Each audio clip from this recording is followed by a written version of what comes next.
好開心，我哋今日又可以一齊靈修啦。我哋繼續用泰澤嘅靜修靈旅去做我哋嘅靈修嘅一個材料。喺靈修之前呢，我哋一齊有個祈禱開始。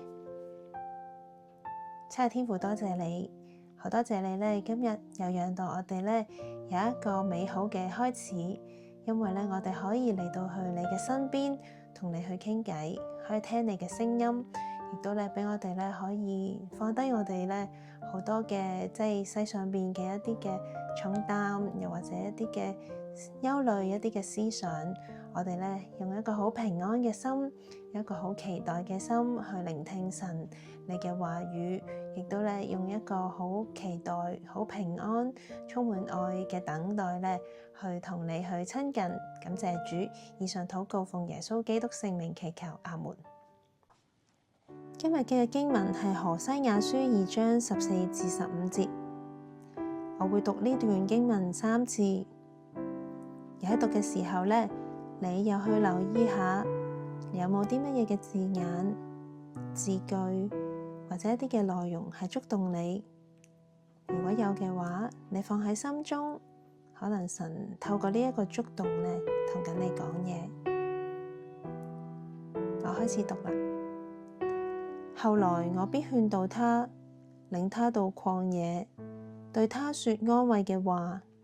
他從那裡出來，我必賜他葡萄園，又賜他雅各谷作為指望嘅門。他必在那裡應聲，與幼年嘅日子一樣，與從埃及地上來嘅時候相同。第2次。後來我必勸導他，領他到曠野，對他說安慰嘅話。他從那裡出來，我必賜他葡萄園，又賜他雅各谷作為指望嘅門。他必在那裡應聲，與幼年嘅日子一樣，與從埃及地上來嘅時候相同。我讀第3次嘅時候，你繼續去感受一下，又去留意一下，有啲乜嘢嘅字眼、字句、內容係你有啲感覺、有啲觸動嘅呢？你停喺嗰度，神可能喺嗰度咧同緊你講嘢，回應緊咧你呢一排你嘅一啲嘅狀況。我讀第3次。後來我必勸導他，領他到曠野，對他說安慰嘅話。他從那裡出來，我必賜他葡萄園，又賜他雅各谷作為指望嘅門。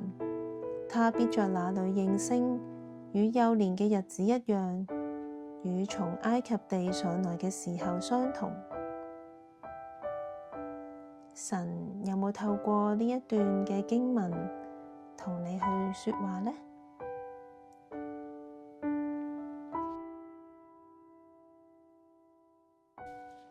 我會再讀呢本書嘅延伸內容。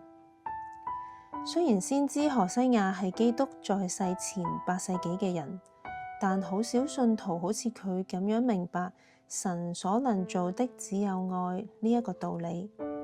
何西阿揾到呢一個真理，並且以他作為先知嘅人生去實踐呢一個真理。雖然有啲先知會利用象徵，但係何西阿提供嘅象徵卻係戲劇性嘅、強烈嘅，為咗表達神同埋人嘅關係。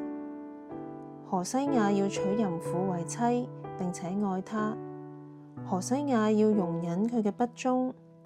呢一位先知喺度諗緊啲咩呢？佢要與其他國家嘅政治結盟？應該唔係僅僅如此。事實呢，係以色列人不斷去拜別神，以保證土地肥沃、加速多產、家族生養眾多。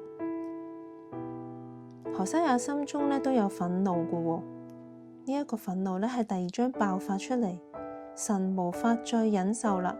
佢已經為呢一個國家做盡咗一切可以做嘅，然而以色列人卻總係轉向別嘅神。呢一個憤怒嘅原因，以起訴嘅形式被提及過3次，而每一次相應嘅懲罰呢，都係以因此呢一個句子去表達。當經文第3次同埋最後總結以色列嘅不忠嘅時候，讀者預期經文呢會提出更加大嘅懲罰，但相反，我哋只係看到以下呢一段經文，就係後來我必勸導他，領他到曠野，對他說安慰嘅話，他必在那裡應聲，與幼年嘅日子一樣。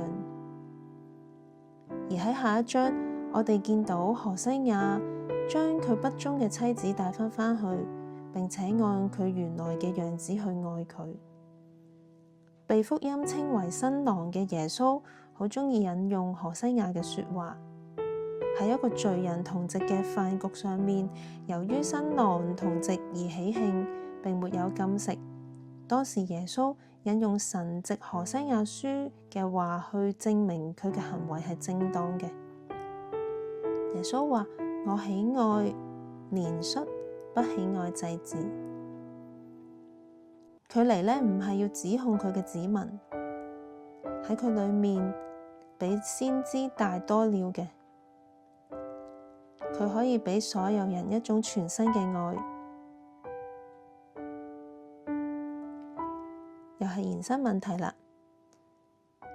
何西亞係一個使用婚姻象徵嘅人，呢一個象徵話畀我哋聽，神係啲咩呢？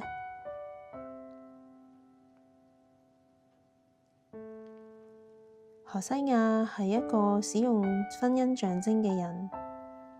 呢個象徵話畀我哋聽，神係咩呢？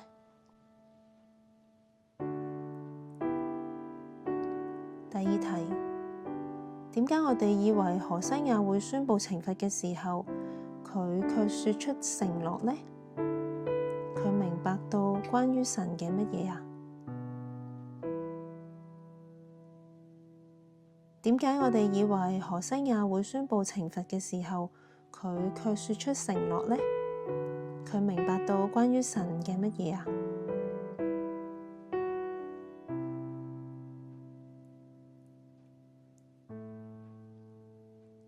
我哋用呢本書嘅結束一齊祈禱。復活嘅基督，當我哋單單去渴慕你嘅愛，火花就會漸漸喺我哋嘅深處燃起，由聖靈燃起。雖然可能好微弱，但係唔會熄滅。當知道你愛我哋，信心就成為咗我哋嘅頌歌。以上嘅禱告奉耶穌基督聖名祈求，阿門。頭先神同你講咗啲咩呢？我覺得神一路喺度回應緊我呢一排嘅一啲嘅狀況。希望神都同樣一樣呢，喺度回應緊你呢一排一啲嘅心事，一啲嘅難處，一啲嘅棘位，係啦。